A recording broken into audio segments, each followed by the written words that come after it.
Well, hello and welcome to Make Yourself Postpartum event. It's my pleasure today moderating the panel with you two amazing ladies with your amazing background and expertise. So just give you a quick background on myself. My name is Mastane Sharafi. I'm Senior Director of Scientific and Clinical Affairs at Ritual. I'm also a mom of two, a 4-year-old boy and an 8-month-old girl. As you can see here on the background, I will be moderating this panel from my daughter's nursery room. But I'm very excited, I think, about this panel. And I think before we get to the question, it would be great if you could introduce yourself and give us some backgrounds about what you do. And I'm sure all of our audience are so happy to hear more about you. So Mary, we can start with you. Great. Thank you very much, Mastane. It's really a pleasure to be here. So I'm Marie Cadell, and I'm a professor in the Division of Nutritional Sciences at Cornell University. And I really see myself as a choline researcher in the space of reproductive biology. And so I've spent a lot of time trying to determine what is the most optimal intake of choline to support pregnant women and lactating moms. And from there, I've also spent some time trying to better understand other nutrients in this critical period of life. And those nutrients would include biotin, vitamin B12, folate, and vitamin D. So I'm thrilled to be part of this discussion. I think it's a really critical time for women to replenish themselves and make sure that they are consuming enough nutrients to support if they're choosing to breastfeed. We're thrilled to have you here, Mary. So Mary is actually one of our scientific advisory board, and I had the pleasure working with you, Mary. Mary is also a registered dietitian, and I think having you and having Janae, I think it's a really great combination for this panel talk. So Janae, tell us a bit more about yourself. Yes, so I'm Janae. Hello. My background is actually as a vegan chef. So I started a private chef company in 2012, and a lot of the business that I was getting was postpartum meals for women. A lot of people would buy, my services for their friends, for their wives, things like that. And so it was great. I got really firsthand experience of cooking for women postpartum. And that was years before I actually had my baby, because I am 20 months postpartum as of yesterday. Wow.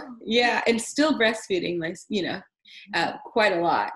So I totally, the whole experience of being postpartum and, breastfeeding is something that's definitely very near and dear to my heart, and something I had experience with before having a baby, but really a lot more experience with now. And what I help women do now, and just people in general, I have a blog called Sweet Potato Soul. I'm a cookbook author, and I have a YouTube channel, and I basically help people take these principles of healthy eating and taking care of themselves and actually apply them to their lives by eating better. I share recipes, meal plans, inspiration just for taking care of yourself pretty much. This is amazing. This is exactly, I think, what we need for these specific panels, because the focus of this panel discussion is on nourishing yourself post-baby, especially when you are short on time and sleep.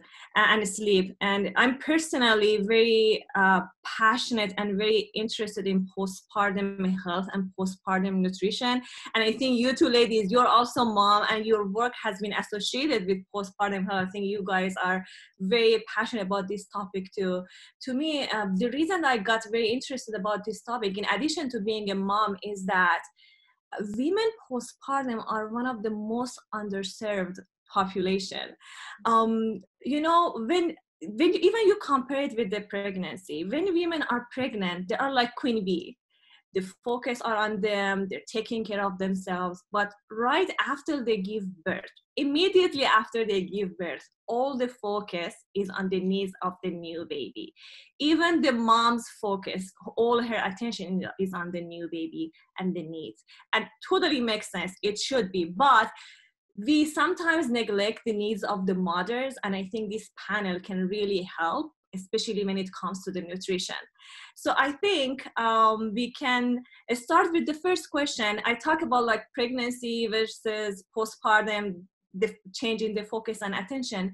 Now I want to ask you about the nutrition. Do you think nutrition needs and nutrition is different in postpartum compared to pregnancy, and why? And by postpartum, it includes all the mom, those who decide to breastfeed and those who are formula free. So all the mom, do you think their needs and their nutrition needs is the same as pregnancy, or even compared to women who didn't even give birth? I would love to hear about your input. So Janae, do you have any input on that? Well, definitely from experience, looking at what I was eating when I was pregnant, how I was sleeping just my whole life compared to what it is now, and really what it was when I was, of course, in that first, so the fourth trimester, so those first 3 months, and then following that, it's definitely changed. And it changes, of course, with, at first, I was breastfeeding like around the clock, right? So I was eating a lot more. I'm always really good at hydrating, but of course, I think I was drinking even more water. I was always very focused on eating the most nutrient-dense foods during my pregnancy.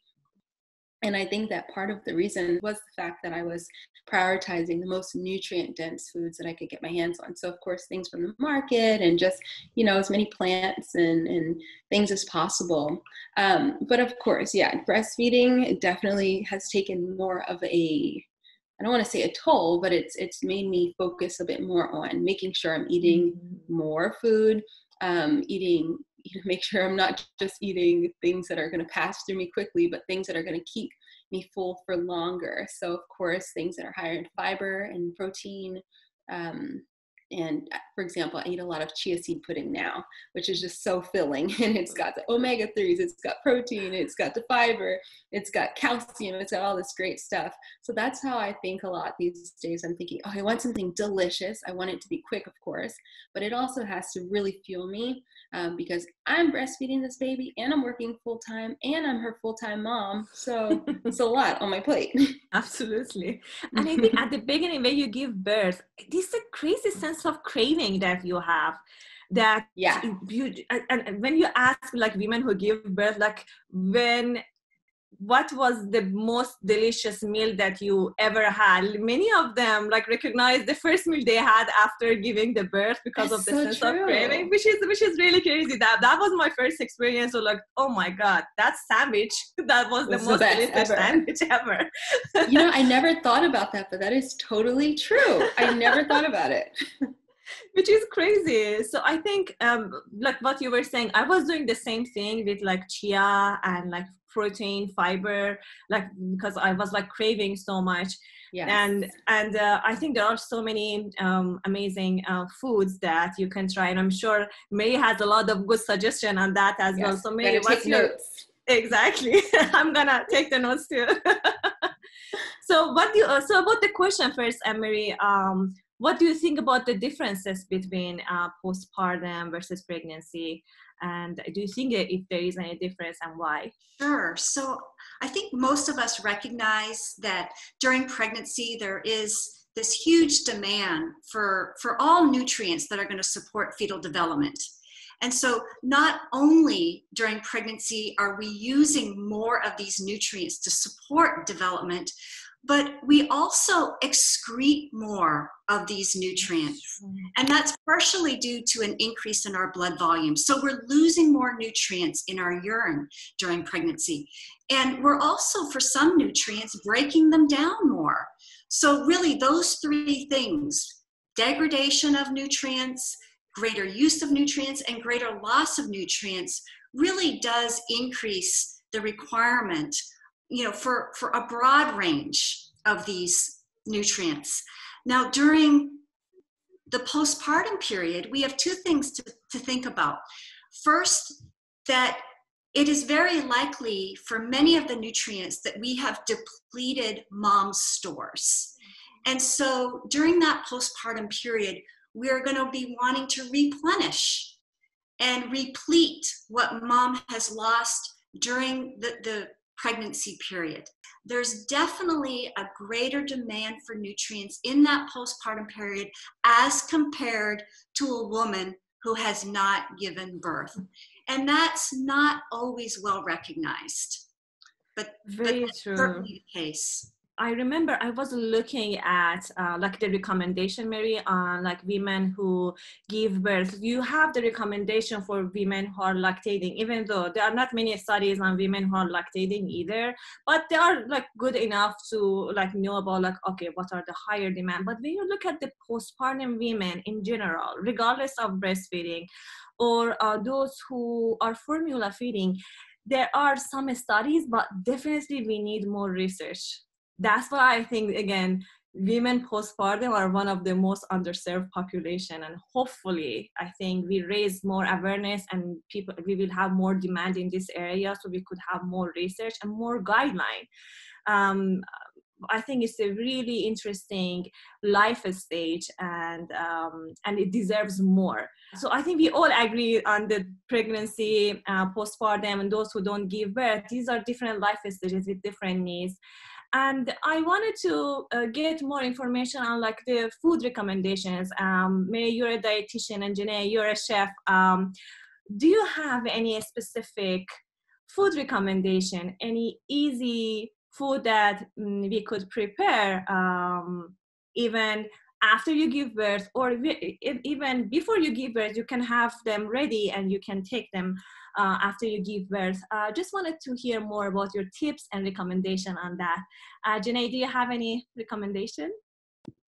Yeah, so when I was probably, I would say, I think in my last month of pregnancy, I had my friends come over and I gave them the recipes. So I already knew what I wanted. I knew everything that I wanted in my freezer, and I had them help me cook for the whole day so that we could fill my freezer with nourishing, delicious food for postpartum. And it probably lasted a month once the baby was born, which was huge because I needed all of the help I could get in that first month. But for me, I knew, of course, the nutrient density. I want things that are whole foods, just like bottom line whole foods. So I made stews, very warming foods. My daughter was born in January, so that was, it's California, but it's still a little cooler. But I wanted, warmer foods. I wanted things that were, heartier. So I did some different types of vegetarian or vegan burgers. So I did beef burgers, sweet potato burgers. And I also made myself some broths. So I always save the bottoms of my mushrooms. And for this, since I was making more, I needed to just like use the whole mushroom. So I did mushroom seaweed broths so that I could sip on those once the baby was born. And I had been doing that before I had my baby, but I just knew how much, how great that made me feel, how warm and just how complete it made me feel. So I did things like that as well. And what else did I do? The biggest thing for me was, of course, like I said before, just making sure that I'm having a good amount of all the good stuff, right? So greens and beans and whole grains, healthy fats, just crucial to me. Lots of seaweed. So like the seaweed mushroom broth was an easy fix for that. And for sweets, because I knew I was going to want some sweets, I had, I made some, and then even my mother-in-law came after after the baby was born, and she would make me one of my favorite recipes, which are these sweet potato oat bran muffins. So they're sweet, but they're also super nutritious and, and hearty as well. So that was just what I focused on. And I know so many people, when you're pregnant, you're craving lots of junk food. And some people postpartum, they're like, I've been eating so well during my pregnancy. Now I'm just going to go buck wild and I'm going to eat whatever other packaged foods, ice cream, things like that. But I always tell people, if you want to be healthy during pregnancy and be healthy postpartum, start doing it now. Like, don't wait until you're pregnant or you've had your baby. Just start implementing those healthy habits now, because it will be so much easier for you to not have those cravings. So I didn't have any craving for anything packaged or processed or fast food or anything, just because this had been just a part of my life for so long. But even if it isn't already a part of your life, you can definitely start to put these in your diet. And so important, make sure that they taste really good, because nobody wants to eat bad food, you know? So that should be like priority number one. Make sure you're making delicious recipes that you actually feel good eating, so that you won't actually have to go to McDonald's or whatever. I think that's a very good point. I think taste, my PhD research, some part of it was on taste. Really? Taste is the number one factor actually on food intake and consumption. If the reason that people are taking food is because of the taste. Yeah. So the pleasure you get, I think is really important. So and important. I love exactly. And I love the point that you made on healthy habits, because I think like my experience, and I'm seeing like with the patients that I had before during their pregnancy, is that when you're pregnant, you take care of yourself like so well. You try to eat healthy, and then suddenly after you give birth, I don't know what happens. And I can understand, again, sleep deprivation, time, a lot of craving, that people give up on how they eat, and all the healthy habit that they develop and they work so hard on, they forget. And the diet, I'm sure if we do like diet quality research and compare those two, I'm sure we're going to see a really big change in the diet quality of women during that period. Yeah, I think part of it is just also that people don't understand, like we're talking about now, the importance of healthy nutrition postpartum.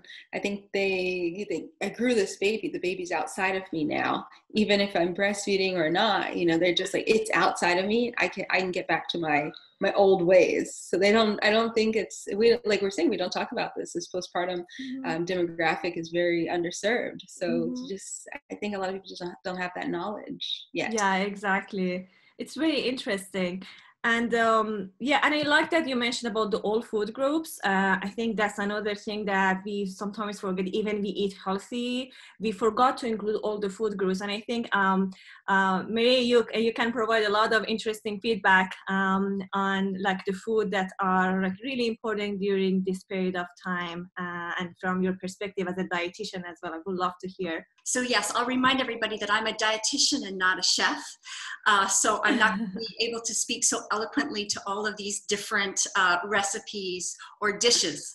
But I do have a few go-to foods that I think are extremely nutrient dense and can really add to our everyday intake, even if eaten as a snack. And so my first go-to food are eggs. And if you think about the egg yolk, it is just loaded with all of our essential nutrients. So my focus has been on choline, and egg yolks are the best source of choline. But when I look across at all the other nutrients, egg yolks are the best source of these other nutrients too, many of which we underconsume. So the egg and the egg yolk in particular is an excellent, easy go-to food that's easy to prepare and inexpensive, relatively speaking. And my other go-to food is something like a yogurt, which is loaded with calcium, but also packed with other minerals that are often hard to get from other food groups. So that's another go-to, and I'm more talking about snack type foods. And then my third is frozen cut vegetables. So no one wants to spend time cutting and prepping vegetables if we don't have to. So we can use frozen vegetables that are already cut and add them to our pasta sauces, make a stir fry, or a variety of other things. And so easy, healthy, nutrient-dense additions to regular meals. So those would be my three go-tos or recommendations for people that wanted just an easy way to increase their nutrient intake. I love that. I think these are really important, especially like when you look at the research and like the needs for some of the nutrients are like way higher during postpartum compared to, I mean, especially when you're lactating compared to pregnancy or non-pregnant women. I think choline, as you mentioned, and you are the queen of choline studies. So I think it's really important. And when you look at like vegan sources, Marie, we don't have any good source of choline coming from vegan food, right? There, cruciferous vegetables such as broccoli does have choline, as do many legumes. But when you look on a per gram basis, you're getting 2 or 3 times as much choline in your animal source foods as compared to these specific plant source foods. So it's definitely easier to hit your choline intake target with some animal source foods in the diet. So a woman that is restricting those foods will definitely want to make sure that they know of some of the good plant source foods. And I mentioned, so like beans and legumes are a good source in the cruciferous vegetables, and there's a few others, but you do have to be a little bit more knowledgeable. Same thing for vitamin B12. So a vegan diet's not going to be providing vitamin B12, but if you're eating, enriched cereal products, many of those are going to have a synthetic form of vitamin B12 that's been added. So choline and vitamin B12, I would say, are 2 nutrients that need to be given extra attention for women that are restricting certain food groups, especially your animal source foods. Yeah, I agree. I think with the Janae, I was wondering like how you usually try to make the balance with because you make like lots of amazing vegan recipes. What would be the food that you think we could, like a recipe that help with like some of these nutrient of concerns, like with the B12 or with choline? Do you have any like food or recipe in mind that can be used by vegan moms here? Totally. Well, I do take a B12 supplement because I don't very rarely eat anything enriched. So I just take a supplement. Actually, I take Ritual in the morning, but sometimes I also take a higher level of B12 if I'm especially not remembering to take the Ritual, and you can forget your vitamins sometimes. But as far as the recipe goes, I highly recommend Buddha bowls. So Buddha bowls, or you can call them macro bowls, and I eat them almost every day, and I've been doing this for years. It's such an easy way to make sure you're hitting all your food groups and your nutrients, because first off, I prepare back up. A Buddha bowl is basically it's like a macrobiotic bowl. You have your whole grain, a legume, or it could be tofu or any sort of soy product, a green vegetable. I usually end up doing a cruciferous vegetable. So kale, cabbage, broccoli, cauliflower, whatever. A starchy vegetable. For me, it's always sweet potato, pretty much. And you have a healthy fat, a healthy fat, and a fermented vegetable. Now, you don't always have to do the fermented, but I always do the healthy fat. And so basically the way I do it is I prepare an assortment of beans, whole grains, so quinoa, brown rice, and you can really easily mix and match when you've meal prepped and make a different Buddha bowl every day. I actually had a company in the past where all I did was create Buddha bowl recipes and help people mix and match.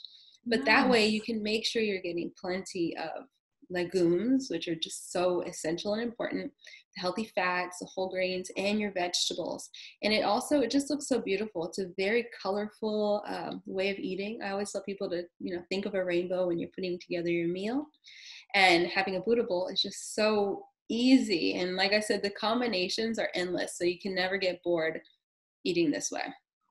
I love this suggestion. I think that's the perfect combination to get all the food groups and take care of some of the under-consumed nutrients that we want to make sure people are getting more. And I think that brings the next things that I wanted to talk about is that we try to have a balanced diet. And when you look at like the analysis of different dietary patterns, because again, during my PhD, I looked at different dietary patterns and like including like the healthy Mediterranean or healthy US pattern. Even following those healthy diets by book, you may still not get enough of some key nutrients. And that's why I think supplementation come in here. And I just want to know, first of all, would love to know, are there like top nutrients that you have in mind? So I think you kind of mentioned, for example, you mentioned vitamin B12 for vegan and choline. Are there other nutrients that you have in mind? If you just want to give me like top 3 nutrients during postpartum that women can make sure they're getting enough of them, either through food or if they need supplementation, what would be those top 3? We can start with that. I can ask more questions. So, Mary, do you have any suggestion? Sure. So, one of the under the radar nutrients that many women don't pay attention to, and in fact, many supplements actually don't contain this particular nutrient, is biotin. And, we have some very good evidence that our biotin requirement is quite high during pregnancy, and that in the postpartum period in lactating women, we see increased degradation or catabolism of this nutrient. And so biotin stands out to me as being an under the radar nutrient that many women are not consuming enough of in their diets and would benefit from a supplement that had this particular nutrient. And then, of course, choline is another nutrient that there's plenty of very good evidence in humans that even when you supplement during pregnancy, it doesn't restore the levels that are circulating in our blood to that of a non-pregnant woman. And then after birth, in the postpartum period, there's good evidence that when a woman increases her dietary intake of choline, it increases the breast milk content of choline. And so by getting more choline through a supplement, you're getting more choline into the breast milk and more choline delivery to the baby. And then the other nutrient, and I'll go back to vitamin B12 because it's not only important for vegans, but there's some good evidence that when a woman bumps up her vitamin B12 intake, both during pregnancy and in the postpartum period, that she increases the amount of bioactive vitamin B12 that's available to not only her, but also the developing fetus or the suckling infant. So those would be 3 nutrients that I'd be paying attention to. And then the other thing to recognize, most women know about the importance of folate. And folate is critical for fetal development, both during pregnancy and after. But in order for folate to function properly, you need on board other key nutrients like vitamin B12 and choline. So these nutrients don't function exclusive from other nutrients, but are often part of a grouping that function together to facilitate certain biological processes. So thinking about the combination of nutrients that are in a given supplement can also be important. I love that. It's so fascinating, the research on the co-supplementation, like having choline and DHA together and how it can help with the bioavailability and how these 2 nutrients are actually critical based on like American Pediatric Association recommendation. These are 2 of the key nutrients during the first 1,000 days of life, which actually includes the postpartum period. And you typically don't find these 2, if you look at the supplement world, you don't find these 2 together. Usually they're separate, which is very interesting. And I think there's a big gap in like majority of the supplements that you see in the market. Yeah, that's very interesting. Jenny, do you have any nutrients that you think are critical? Do you have anything in mind? I mean, I would totally second Marie, who's definitely more of an expert in these. But I would say, like, for example, when I was pregnant and, my midwife telling me, like, make sure you eat X, Y, and Z, she always, of course, was just always on that folate. And specifically, I didn't know this before, but she told me about basically the different types of folate. So the kind that is more easily absorbed versus the kind that isn't. And I don't, Marie, you'd have to tell me, but I don't remember, like, I know one is mostly like I don't remember, methylfolate, blah, blah, blah, all that. Anyway, so that was the biggest thing. The omegas, of course. And yeah, I think she just told us about protein. I've always been very, just like really confident in my diet. Not always, but, you know, over the last, 5-8 years or something. But at the same time, always knowing that a supplement can certainly help. Is as perfect as I think my diet is, I don't really know, right? And so it's not I'm not like overdoing supplements to cause any sort of toxicity, but just supplementing definitely just helps me have peace of mind knowing that, I might have missed something in that diet, like you said with your PhD, but at least I'm making sure that I take something to supplement anything that I might not have got. Yeah, absolutely. I know I'm a dietitian, and we believe in food first philosophy. So you need to get your nutrients through food. So as much as you could get, I think we should rely on food. And I think the magic that you do with your food and coming with the recipes, those amazing recipes, I think we should do as much as we could to come out to have like tasty, well balanced meals in our diet. But I think we need to always look at the trends, what are being consumed in general population. For example, like what we did with like our other products, we look at like national data, we look how much people are getting from their diet. Okay, is this enough to cover all the nutrient needs? Even if they follow a healthy, balanced diet, is it going to be enough to meet all the recommended intakes? And then if there are any gaps. So my next question is like, so I think you kind of answered my next question, is that do you think supplementation is beneficial for this specific period of time? Do you have anything to add on that? Do you think it's needed, even if you are not breastfeeding? What do you think? So I agree with everything that's been said. And I think that supplementation is providing that safety net, that if we're not getting it from the diet, then at least we've got a supplement that is going to provide some additional amount of a given nutrient. But not at an unnecessarily high level. And I think that's one of the things I like about Ritual, is that they've done the research to identify nutrients that we are under consuming, and then designing or formulating their supplement to fill that consumption gap, and not to give us unnecessarily high amounts like you can see in other supplements. And the other thing that I would say about supplements is that you want a bioavailable form of a given nutrient. And I think supplements that are providing the bioactive form probably have an edge or an advantage to supplements that are providing, certainly they're providing a form of the nutrient, but it's not necessarily the bioactive form. So those are some of the things that I would look for, in terms of a supplement to take during this postpartum period, and other critical life stages as well. Awesome.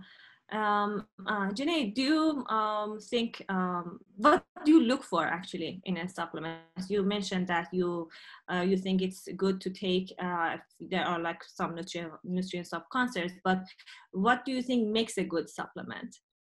Well, for me, before I was pregnant, and also when I was pregnant, I got my blood levels tested, especially when I was pregnant, because of course they do it anyway. But I remember going to, I think it was my first doctor's appointment, and I asked them to test, could you guys test my vitamin levels? I want to make sure that I don't have any deficiencies, because if I do, I'd like to address that with a supplement.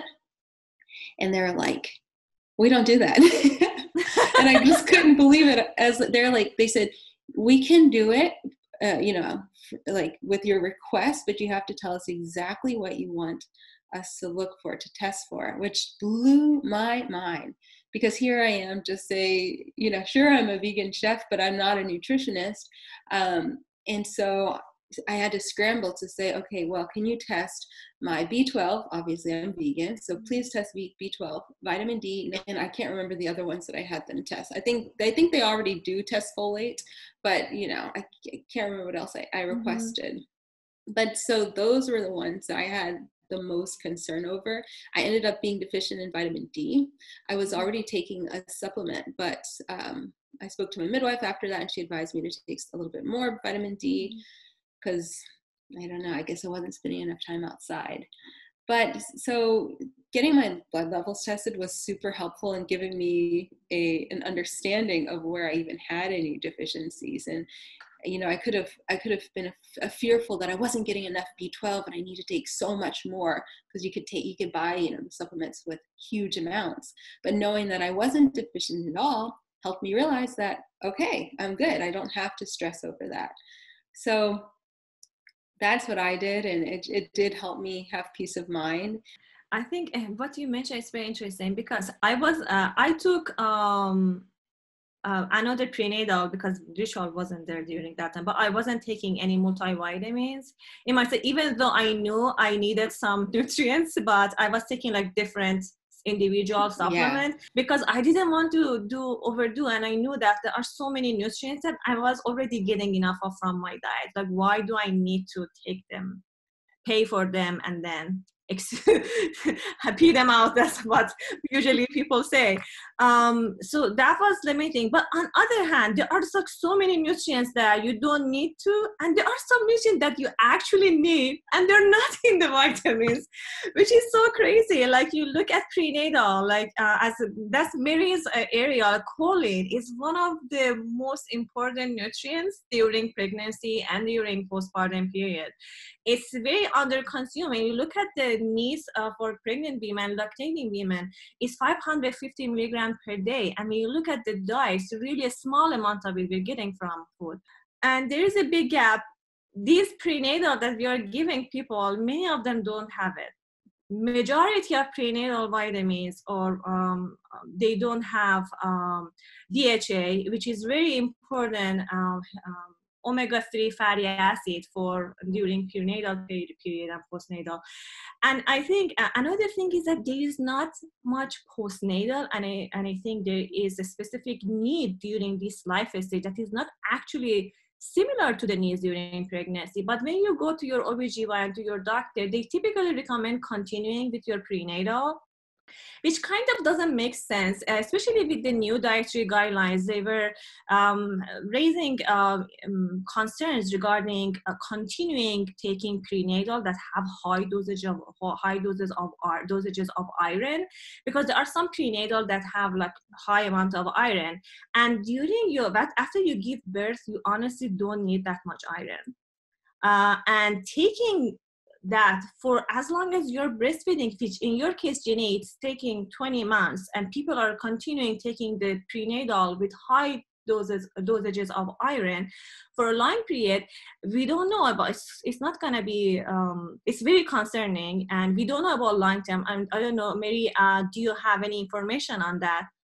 Well, I can say that, you know, iron is one of the only nutrients that we don't have a mechanism to get rid of excesses. And if you're breastfeeding, it's longer. So taking a supplement with lots of iron is unnecessary and actually could be harmful. So I think that's a really good example of nutrient differences between pregnancy and the postpartum period. Another one might be calcium. Because during pregnancy, our ability to absorb calcium is improved, is increased. Not the case in lactation or in the postpartum period for women who aren't lactating. So there are some key differences which should be considered for supplement formulations.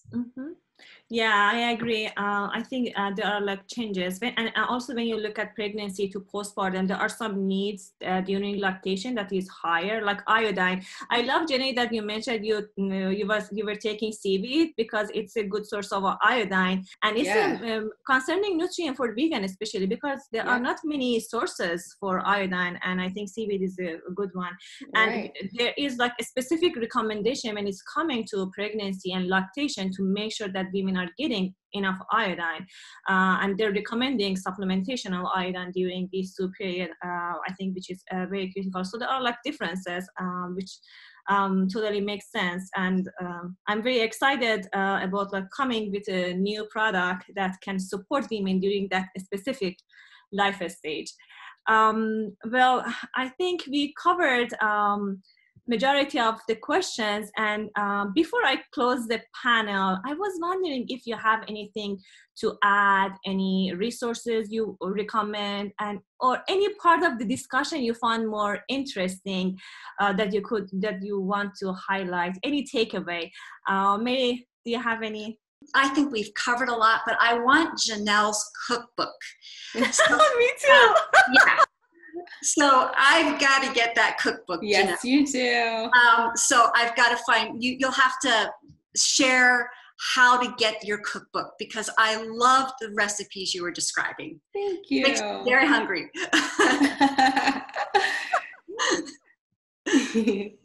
Yeah, this is such an interesting conversation. I learned so much. If you want to buy my cookbook, it's called Sweet Potato Soul. And you can buy it anywhere, but it's called Sweet Potato Soul. And if they don't have it, at the local bookstore, just tell them to order it for you. Okay. Oh my gosh, honestly, I have so many questions now. It was just so interesting, this discussion specifically of choline. Obviously I'm vegan and have been for 9.5 years now. But yeah, it's just super interesting. And I would say that, for women, especially from my own experience, even though I work in food and I'm literally cooking all the time, every day, it's still a challenge for me to maintain my healthy eating. It's really not about the healthy eating. It's just maintain eating enough food. That's a challenge for me, because I'm always working and I'm always busy. And so, yeah, of course, supplementation is great for that. And just to remind women that, meal prep, have your husband or your partner or your friends or your parents or your grandparents or your neighbor or hire someone, have somebody help you, because it is absolutely essential. And as good and as well as you eat when you're pregnant, once you have the baby, it does really, really make it a lot more difficult. Despite your knowledge, despite how good you are at cooking, it just makes it more difficult to cook. And I just also want to second Marie's response to using frozen vegetables, because they are legit. So make sure you always have lots of those, and it'll make your life a lot easier. Thank you so much, ladies. I cannot thank you enough for sharing your expertise and your wisdom. Very lucky to have you two in this panel today. And I wanted to talk to our audience, and I want to ask them, what are your takeaway from this panel discussion? Was it about the choline and its importance that May brought up, or the cool recipe that Jenny mentioned? Were there any surprises or any insights? And what are you going to do with this information? Let us know. Thanks so much again, and have a wonderful time. Bye. Bye. Thank you. Bye. Thank you so much. Thank you. This is so much fun.